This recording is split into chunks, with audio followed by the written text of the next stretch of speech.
Hey everyone, welcome to Arena Hacks. My name is Kyle.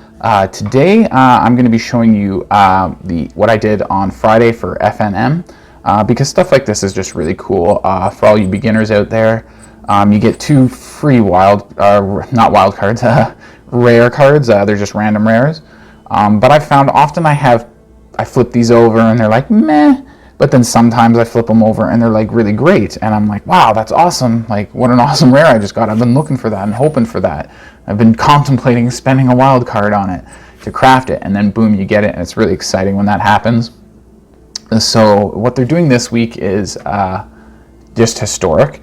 I'm going to be taking a standard deck just to see how good it does, just in case if you're new to Arena and you don't have a lot of historic cards, maybe you can't build the most effective deck. So I'm just going to be taking a gruul standard deck that I put together. So it's all green, white. I believe I featured it on the channel before. There's been some minor changes that I've made to it that we'll get to in just a second.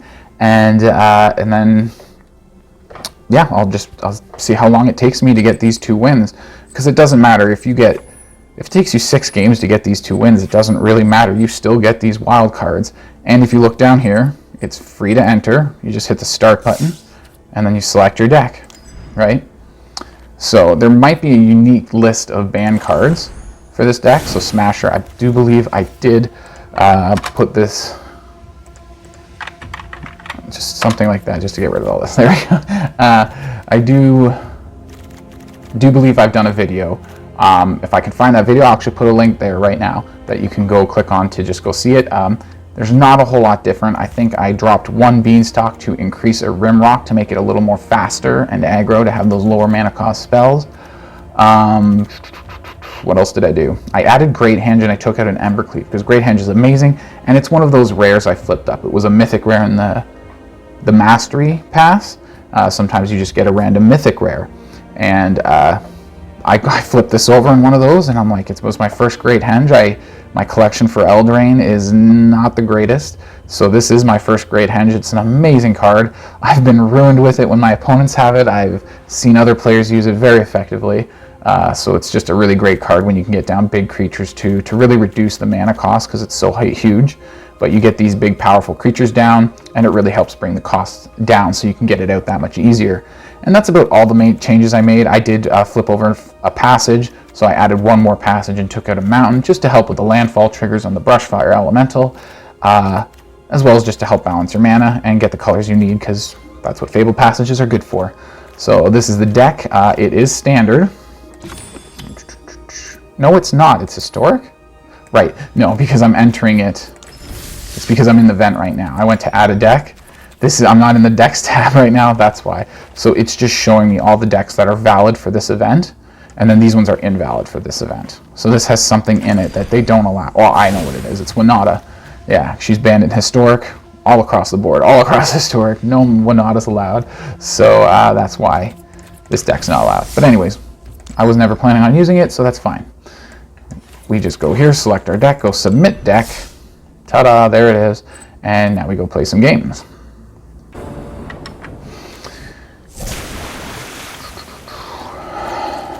Wow. Okay, we do have Lovestruck, so that does give us a 1/1 on our first turn. Some mana ramp, okay. Well, let's keep it. It's kind of a sketchy keep, but... Oh, I was going to say, no, we don't have green mana for the... What is it called? Heart's Desire. But we do, right here. Well, green mana here, but it's tapped, so... Now we go with this. Away we go. So this is historic, so we're probably going to see some interesting stuff from opponent.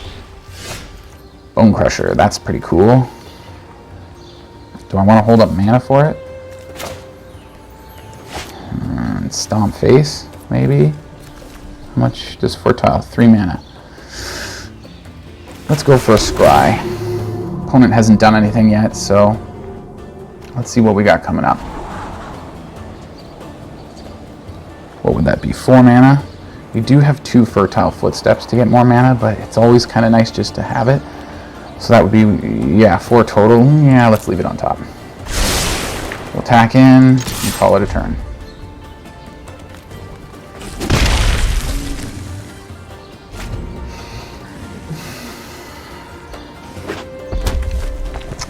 Opponent's running mono red, which is scary looking.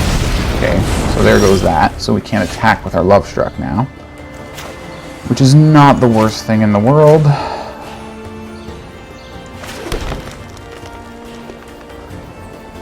Let's go for some ramp. I guess we'll go red. Although we have more red in our hand, but I don't know. We have a mixed source and 2 mono greens, so now we'll have 2 mono reds. Oh, that's bad. Okay, we can shoot it with the... We can stomp its face.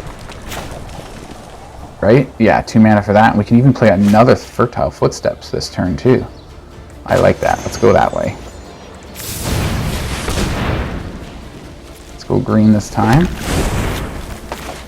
And we stomp Cranko. That's a historic card. I have a deck built around that guy. He's awesome. I give him protection, and I put extra counters on him and stuff like that. Pump up his power so you create more 1/1 tokens. He's fun. Ouch. That's dirty. With a +1/+1 counter, so it's really a 4/1. Oh, it's 4 mana, okay. I was gonna say another burn spell would be good. So is Questing Beast is pretty freaking awesome too. 4 mana, and we have 2 mana left over. 3 if I play that mountain, which is enough for a Soul Sear. I like it. So let's just go this way first. Mountain, on to attack, swing on in, boom. And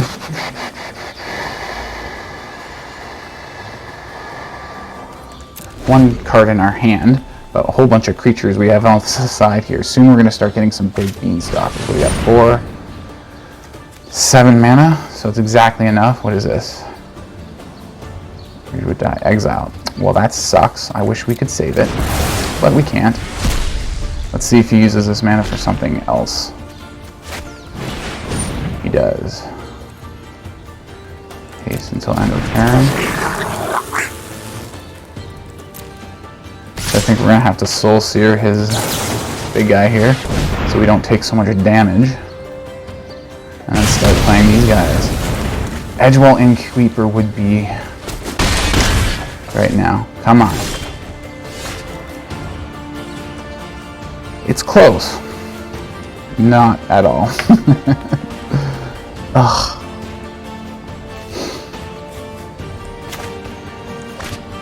So what was this? Take like all your mana? Yeah. Let's hold off on him. Let's go with these 2 guys, the 3 mana guys here. Bonecrusher and Lovestruck. Lovestruck for blocking, Bonecrusher for attacking. And we'll throw this down too. And I think that'll be the end of our turn. How are we doing for mana here? 3 green, 3 red, 1 mix. Doesn't really matter what we get with our Fabled Passage. Come on, Edgewall Innkeeper. That could have been 2 extra cards we drew there if we would have gotten an Edgewall, because we have the 1 extra mana for it too. So he's got some combat tricks. Well, we have no 1/1 to attack with this guy. Gains haste until end of turn. He's probably got some kind of trick, because he's got all his mana open, so I'm not going to block with the Bonecrusher. Because our Lovestruck can't attack right now, so it's not like... if we lose it, it's not like a huge deal.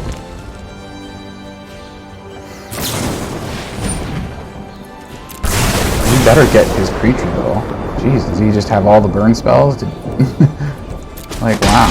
Okay, so we still did get his creature, at least. Do we want to crack this now? Yeah, we don't really need to. Oh, that's pretty cool.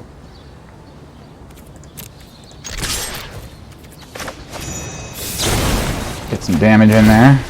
Oh, right, I forgot about that. I always forget about that. Oh well, it was worth it. Oh, I don't have enough mana? Well, let's just change that then. Doesn't matter. Just grab them. There we go. That's better.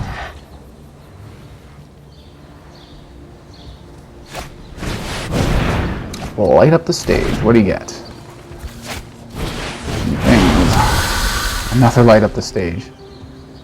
To your next turn. Ooh, he's dumping out though, because he sees. Ooh, really? With the Bonecrushers and everything? I guess my Beanstalks are huge. That's what I love about them. They get big. Well, that's one game.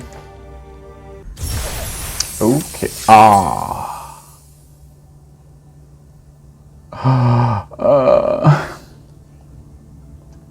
I wonder which one it was. I wish they could tell you which card this was. Whichever one it is, I have all 4 copies of what do you call it? Whatever this is, Zendikar. You can see the thing here is Zendikar. The symbol at the bottom. It keeps moving, so it's hard to show you. But it was a Zendikar rare, and I already have 4 copies of it, so they give us 20 gems instead. Which kind of sucks. If this was like 100 gems for a rare, it's 40 gems for a mythic rare. If it was 100 gems for a rare and like 200 gems for a mythic rare, that would make more sense. Or even a rare wild card or mythic rare wild card if you already have all 4 of them. That seems a little bit a little excessive though. If you think about it from Wizards of the Coast perspective, they're trying to make money on this, so it's like, well, yeah, from their perspective, that's giving away a little too much to give away wild cards instead, but I think this is kind of a little skimpy. They should definitely just up the value a little bit at least, right? But yeah, that's why I was sad when I saw it. I'm like, oh, 20 measly gems instead of some kind of rare card that could potentially be awesome. Potentially, could suck too, but at least it's something in your collection. This is 20 gems. What does 20 gems get you? What does 40 gems get you?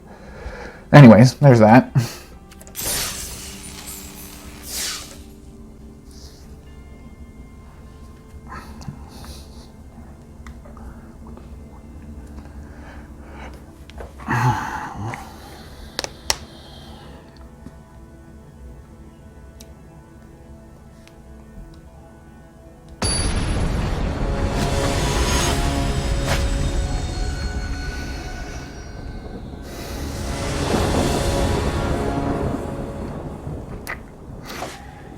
So we got Brushfire's second turn.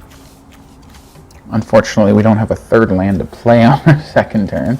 But we got lots of burn spells and Great Henge if we can keep a Bonecrusher on the field. Great Henge then costs, what is that, 5. It's keepable. It's not ideal. Excuse me. We get a Scry right off the bat, but oh man. More burn spells. You know what? We'll keep it. Can't hurt.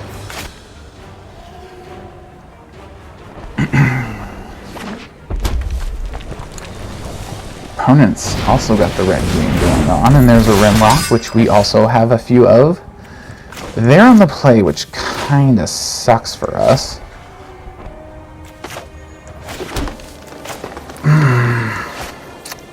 I say, let's see if we can get a...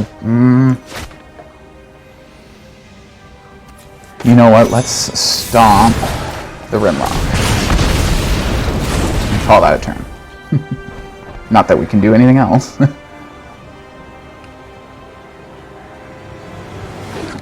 I was thinking about going Brushfire to Fabled Passage and try racing him, but if he's running green deck like a green-red deck like us, yeah, see there's his Bonecrusher, right? So like he's gonna have, he would have been able to play Stomp from that and stomp our Brushfire right before he attacked in with his Rimrock, and right? So what good would have playing the Brushfire have done for us? Nothing. So we need a Scorching Dragonfire to take down his Giant. And it's going to do 2 damage to us anyways, which sucks. We can double pump this, so it'll be a 5/5 with haste. Let's do that. Because we double pump it with Fabled. We have a lot of options here. This is why it took me so long. It's got haste, right? So this is why we're dropping it now. What do we need for color? Let's go for this. So now we got one of each here and a mix. And we attack, so we can trade with, not even trade with Bonecrusher. He'll lose his Bonecrusher. Unfortunately, we're wide open now to his Bonecrusher, and yeah, nothing to block with. But it's okay. We catch Scorching Dragonfires for days. more stomps, all kinds of fun stuff. Okie dokie. This on green, let's go red.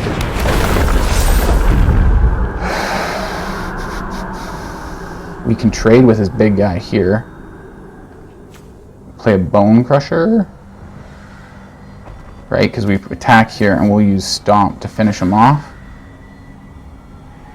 And then we've got Scorching Dragonfire for his other Bonecrusher.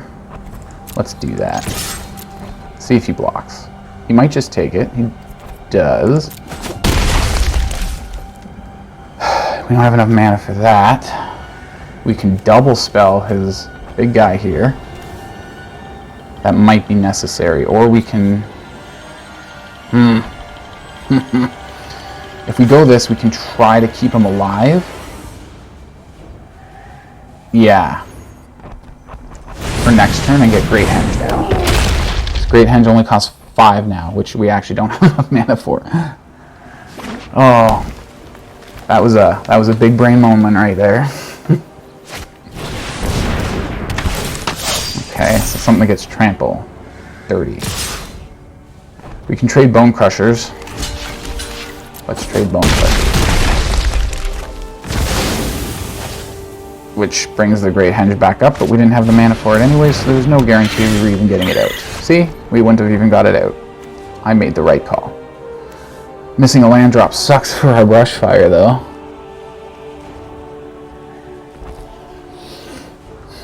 We can still double spell Scorching Dragonfire and Bonecrusher to kill his big guy over there. We should probably do that, actually. I really don't want to, but...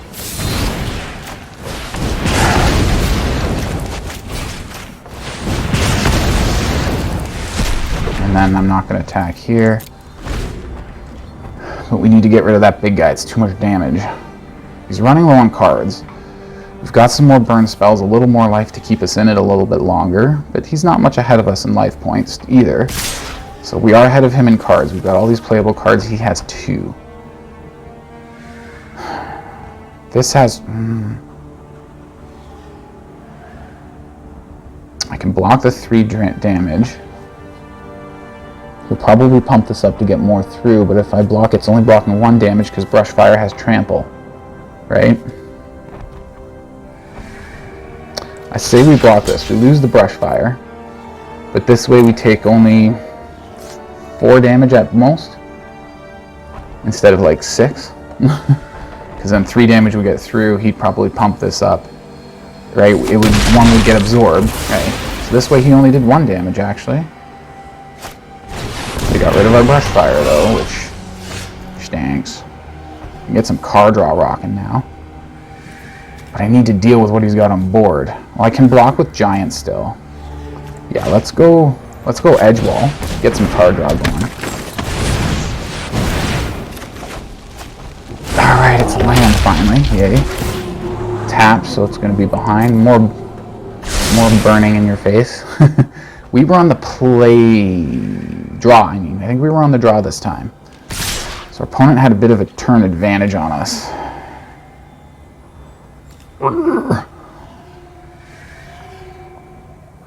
Man. We'll go this way, take more damage.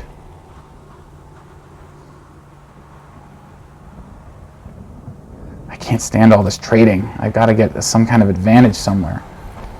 I should have maybe not blocked with Bonecrusher so I could play that for mana now to play Great Henge, which gets me more mana, life gain, stronger creatures with +1/+1 counters. Like it does, it's a great card. I should be focused more on getting that out.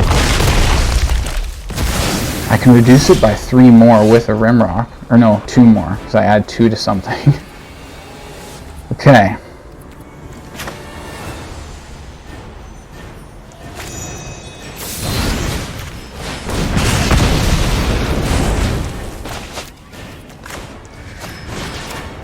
Get rid of all this stuff.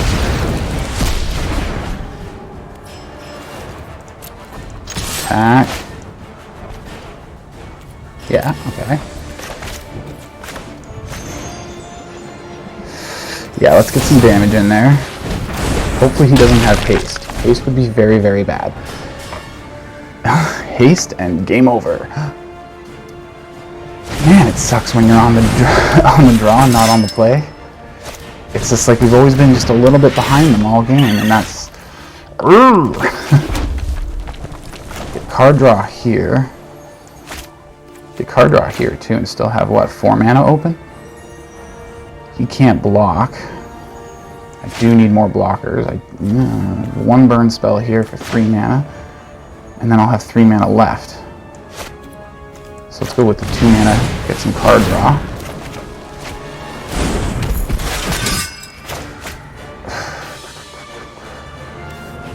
He can't block. I think we should hold up mana for the Soul Sear. Dang. I need to get that Henge, Great Henge, on the battlefield. So it can gain me some life. I need to get back in this. Draw me some cards. Thankfully, our Edgewall Innkeeper has been giving us some card draw, so we've been kind of able to keep up with some stuff. This game has been tough for us, though. So we're probably going to attack him with the Rimrock.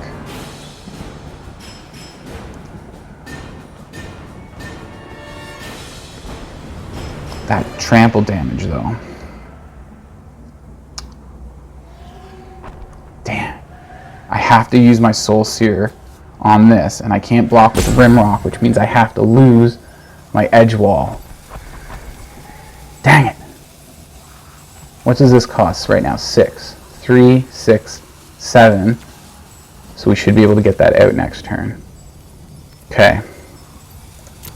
Let's block here, because there's no trample. Block. Oh, don't I get to cast this? I have the mana for it. Get rid of that.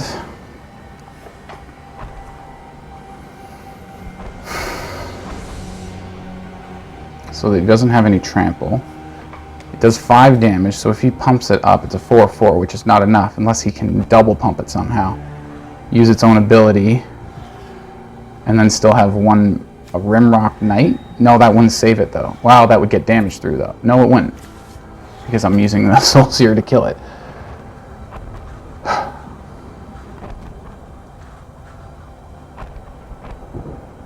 Hello, Darzone. Mr. Darzone. Your turn.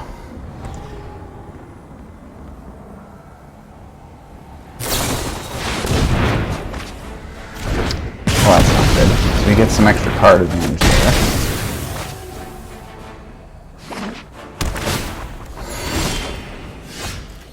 Ooh. Edgewall. But first we're gonna go... Yeah, you go this first. And then we go Edgewall. Nice. Nice.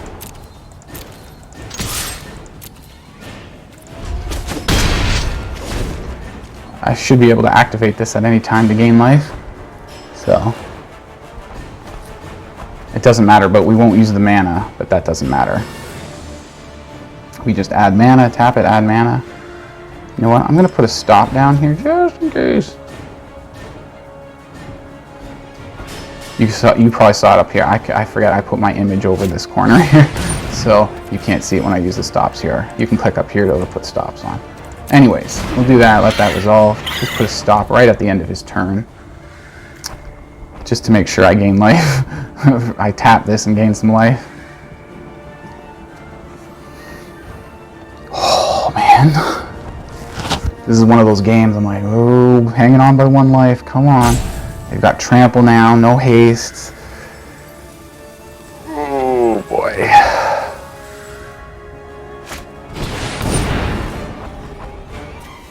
Okay, let's just use this now, it doesn't matter. And let's go up here and take the stop away. Resolve. Get your 1/1.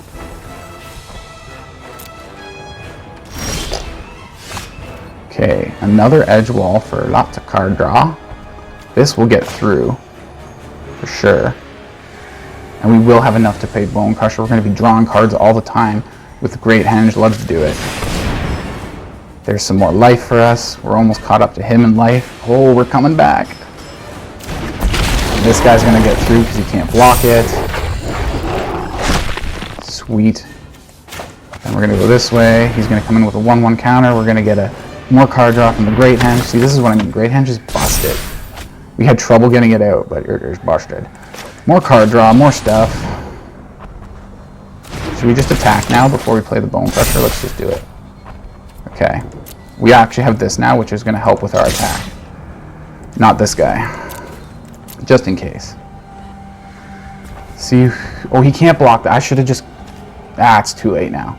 Yeah, I should have casted this right away on, like, using the, gets +2/+0, because he can't be blocked, so +2 would be exactly lethal. Yeah, I forgot. I should have done that right away. And that's game.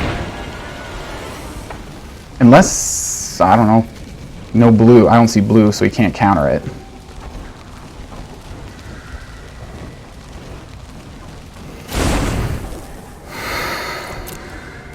And we even have a stomp here, the Bonecrusher. If he had some life, we can target face, and we actually have exactly 2 mana left to do it. On the draw, and we win. Sketchy, touch and go, down to 1 life, but we did it. Let's see what we got here. Oh, it doesn't automatically flip. I gotta click it. Okay, okay. I've never been a big fan of this particular Phoenix. Most of the Phoenixes, whatever, are actually really cool, really good. But yeah, this one, because you have to mutate and onto it to get the ability to come back out of the graveyard. All Phoenixes have that ability. Obviously, Phoenix Rise from the Dead, that whole concept, right? So they all have the ability to come back from the graveyard. This one you have to create those feather tokens to do it, and you have to mutate in order to create the feather tokens. So I find this Phoenix's particular way of coming back from the graveyard is a little more clunky than some of the other Phoenixes in Magic the Gathering.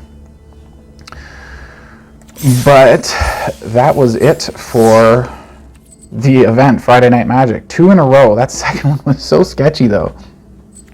But I think I'll go on and play another game just for fun, just for you guys, and then that'll be it. Like, free to play. Enter your deck, and just play until you get the wins. And that's about it. Okay. Brushfire off the start. Actually, Heart's Desire off the start, into Brushfire, into Bonecrusher, or Lovestruck, or Beast. Wow. Okay. So yeah, first turn play here. Hello. Hello, Sean. We're still in the same event, by the way, so we could be seeing a lot of historic cards from our opponent here. Like that, which is a good one. I like that. That is actually one of my favorite cards in historic. What do we do? Rimrock on the thing? Or do we Bone Crush that so he doesn't get any ramp, or stomp it? I think we should probably stomp it. Let's swing in with the 1/1. See if he lets it through. Well, he does let it through. Maybe I should get damage? No. Nah, let's stick to the plan and stomp it. Just so he doesn't get any ramp out of it. If you see the card there, yeah, it's a mana dork. But it's 1 mana. Like, and it's very... I find it rare on Arena to have 1 mana dorks. It's a little more common on paper, but yeah, like this is one of the few. The other one is the Gilded Goose, I think. That's what it's called. Ooh, that thing has haste. That's how to get +1 and I have haste. Ooh, a satire deck. Interesting. I didn't know that was a thing. So we could go Brushfire, and then drop a land, and then do another Heart's Desire. We won't have the red mana to do the Boulder Rush because of the The red mana. Brushfire? Yeah, let's go that way though. A little Heart's Desire. With this green mana. Attack first. Another Heart's Desire. For a little blocker, hopefully. So they can't get too much damage through on us. Then that way we'll be ahead of them. Oh, I think we are ahead of them. We're on the play.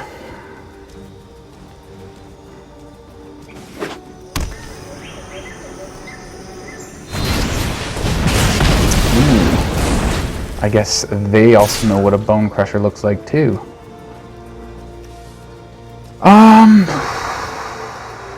Do we block? No, no blocks. We're gonna get some big stuff coming up here.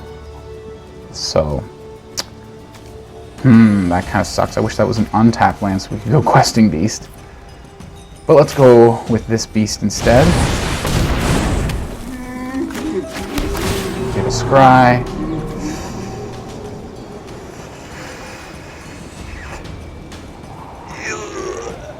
Oh, it's another tap? No. That was a tough... Oh. If it was untapped, I probably would have kept it. Yeah, if it was... Well... I don't know. Yeah, I would have kept it if it was untapped. For the Boulder Rush on Rimrock. That could be a good little instant to whip out sometimes. If you have an untapped 1/1, they attack in with something like this. Yes, your token dies, but bumping its power up to 3... You're turning a 1/1 into a Rimrock Knight, because he's a 3/1, right? By getting the extra 2 power boost, you're turning it into a Rimrock. 30. But he doesn't attack with it. Well, that is something else. I don't know what to do with that now. Ooh, okay, well, I guess he didn't want to trade it for the Lovestruck, okay. Because he knows I have another, so I would have made that trade easily. Do we want to just attack in, and then we can Boulder Rush something? If he blocks one of these with the Questing Beast, the Boulder Rush won't kill it.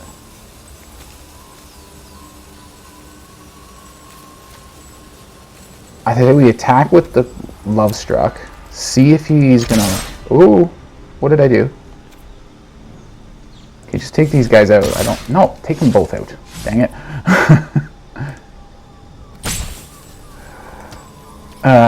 Yes, one attacker. That's what I wanted. Thank you. It doesn't say sorry. I wish I had a sorry there. Okay, oh no, I'm supposed to use this to get extra 2 damage. Okay, so he takes that. It's fine. Let's go with another Lovestruck. We should have went Bonecrusher, actually, now that I think about it. Although we do have mana... Oh, we would have had mana anyway. Never mind. I don't know what I'm saying.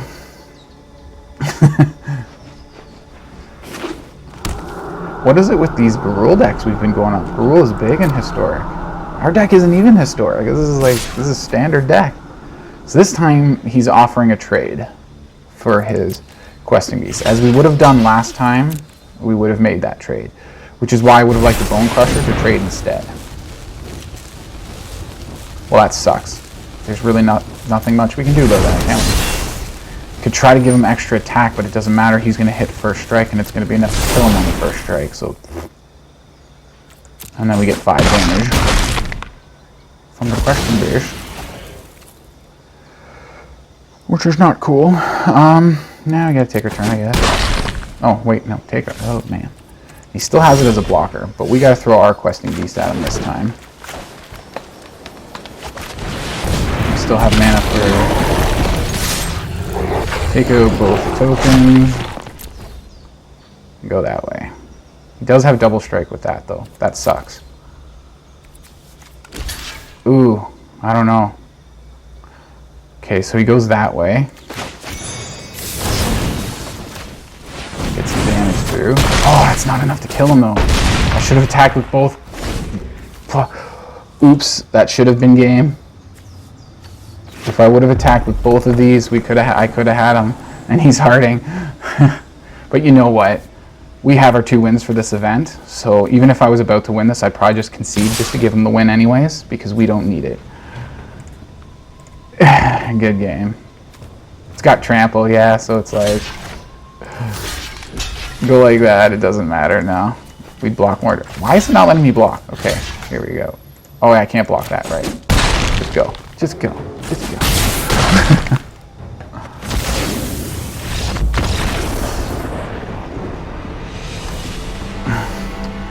That's funny, I could have won that game though. But I was even thinking it when I first started this. I'm like, I've already got my 2 wins for this event. I'm still in the event.